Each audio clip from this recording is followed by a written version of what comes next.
Alright, ladies and gentlemen, I know what you guys are thinking. I know what you guys are wondering, bro. Where have you been? What's going on, bro? Well, truth be told, I have been plotting and planning throughout the several weeks that I've been off of YouTube. And I did say that I was going to record more content. After John Cena retired, I just didn't have that motivation anymore. I currently don't have that motivation for current WWE. But I have been rewatching WWE recently. And it got me thinking of doing a video that I haven't really done before on the channel, or haven't really, spoken about before. And that is a story time with your boy 4RY, bro. Papa 4RY is here to put you on my lap right here, bro, and give you a story. So what you waiting for, gang? Come sit on my lap. I'll tell you the story of how I discovered WWE. Now, obviously, as a kid, I wasn't big on WWE. In fact, I was big on TNA, because back then I didn't have access to WWE. WWE was something that I had to pay for. I didn't pay for WWE, so I was watching TNA. Guys like AJ Styles, Samoa Joe, Kurt Angle, Bobby Roode, Austin Aries, Jeff Hardy. I was there throughout all of that. TNA Victory Road 2009, I was there for that. Jeff Hardy's heel turn, I was there for that. Mr. Anderson, formerly known as Mr. Kennedy, getting his big break in TNA, I saw that. I didn't see it in WWE, I saw it in TNA instead. I saw Jeff Hardy becoming cool as fuck, and I always wanted to be Jeff Hardy ever since I saw him. And then he got drunk that one time, and I was like, maybe not. He's a bit of a weird influence on me, an 8-year-old me. But before all of that, there was one thing that I did see. Before TNA, there was one thing that I did see. And I remember this from the back of my head, bro. I was mainly a SmackDown kid. Whenever I did watch WWE, I was a SmackDown kid, because it fell on a Friday. The Saturday after, I was allowed to actually watch WWE. And then when Monday came, I just didn't really care about WWE until, obviously I got older. So I was mainly a Friday Night SmackDown guy. And when I did watch WWE, and when I did watch Friday Night SmackDown, there was one feud that really, really sat with me. And that was CM Punk versus Jeff Hardy. My first ever feud that I ever experienced in WWE, that I ever watched in WWE, or I ever listened to in wrestling, was CM Punk versus Jeff Hardy. Specifically, the one segment where CM Punk pulls out a eye drop and shows it to Jeff Hardy's face, or Jeff Hardy singing commentary and saying, "You drink these eye drops, you get these prescribed to you. These are drugs." And I remember Jeff Hardy sitting there like, man, shit, yeah, I do drink that. Jeff Hardy looked devastated at the fact that he does drink eye drops. And at the time, when I was a kid, I didn't even think it was possible that you can drink eye drops until that segment. I just thought that shit just went in your eye and we're good to go. But no, you can drink that shit. And I didn't know that was an actual prescribed drug that people actually use. So I thought in my mind that, okay, CM Punk's showing Jeff Hardy the way. This is kind of cool, right? Surely he's gonna get cheered by this. Surely people are gonna like CM Punk for showing Jeff Hardy the good way, right? No. They booed the fuck out of CM Punk around this time. And at this time, this is where I genuinely became a very, very diehard CM Punk fan, because this man played this role so well to the point where he's preaching about something good, yet people hate him for it. And when I was a kid, it didn't really make sense. When I grew up, it kind of did make sense. I was like, okay, this is kind of dope. I kind of want to see where this goes. Jeff Hardy then left WWE for TNA. Yeah, that happened. But throughout that feud, I was obviously team CM Punk. I did like CM Punk a lot more than Jeff Hardy. A lot of people are gonna hate me by that. Okay, a lot of people are gonna despise me by that. I did like Jeff Hardy. I'm not gonna lie. I liked both of them, and I didn't mind whichever one was gonna win. But just because of how CM Punk's character was at the time, I just liked him more. I thought Jeff Hardy was a drug addict, okay? I was 8 years old, bro. I didn't think he was cool.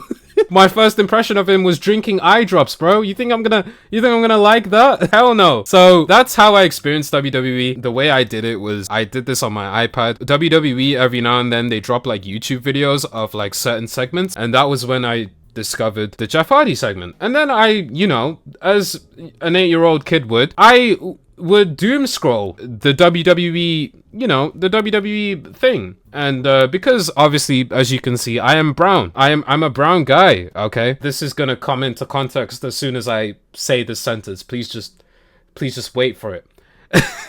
As a brown kid, one thing that interested me about wrestling is brown wrestlers fighting. So I was very, very interested in the Great Khali, alright? I'm not gonna lie, Great Khali fighting was to me like, holy shit, this is like a Bollywood x WWE collaboration that I didn't even think that was possible. I thought the Great Khali was an actor in like the Indian space. So then when I saw him wrestle, I was like, damn, okay. And the first thing that I experienced that was Great Khali related on my iPad as an 8-year-old kid was him murdering Rey Mysterio. And I'm not shitting you. This man looked like he squeezed Rey Mysterio's head like a watermelon, bro. Rey Mysterio looked like he looked dead. I thought Rey Mysterio was dead because I didn't see this brother after this. The only time I saw Rey Mysterio was when he got beat up by Batista years later. And I thought that that was his return. I thought he returned just to get beat up by Batista. Like, insane. So yeah, that was my first impression of Great Khali. And one thing about Great Khali, and one thing that he would naturally do because WWE were trying to get an Indian audience, they did a Punjabi prison match.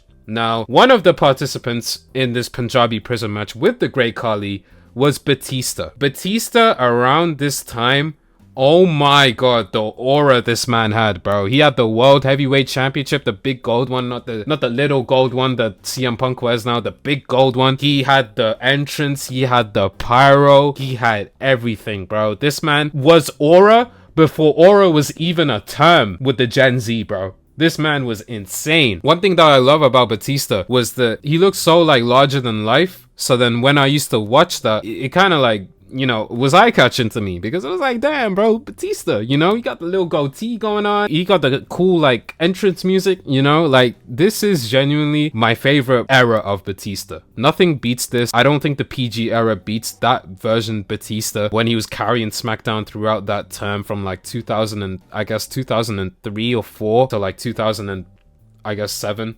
He was, like, literally a legend, man. Literally a legend. And there was reasons why he was booked in a strong position. Okay, there was reasons why he main evented WrestleMania with The Undertaker and Triple H and everyone else. It was because of how cool he was and how cool he was to not just me, but a lot of other people who were born around the same time that I was. With the Punjabi prison match that I was explaining earlier, that was when I experienced a stipulation match for the first time, because that match was insane. I really liked it. A lot of people have mixed feelings about it now, and it was pretty good. Okay, I really did enjoy it. And then years went by where I would continue watching SmackDown. There was one SmackDown segment that I really did enjoy with Undertaker and Teddy Long, where Teddy Long's like sitting in the back of Undertaker's limo, and Undertaker's like, "Buckle up, Teddy." And then Teddy Long screams for his life, and Undertaker just drives off in the limo. That shit was cool, bro. I ain't gonna lie, that shit was cool. And the whole Undertaker and CM Punk segment, the Hell in a Cell match they had after, and then I think that year's WrestleMania was pretty good too. I think that year's Royal Rumble prior to that was good. That was when CM Punk turned straight edge, and then he did the little promo in the ring.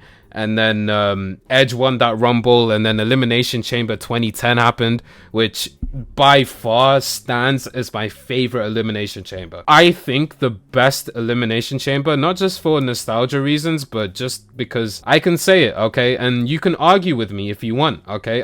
I'm not thinking in my head of like a better Elimination Chamber match than that one. There might be one like from like ages ago, but in my opinion, for the PG era, the best Elimination Chamber match was that one. Quite simply because it had setups to WrestleMania. It created like 5 or 6 feuds going into Mania.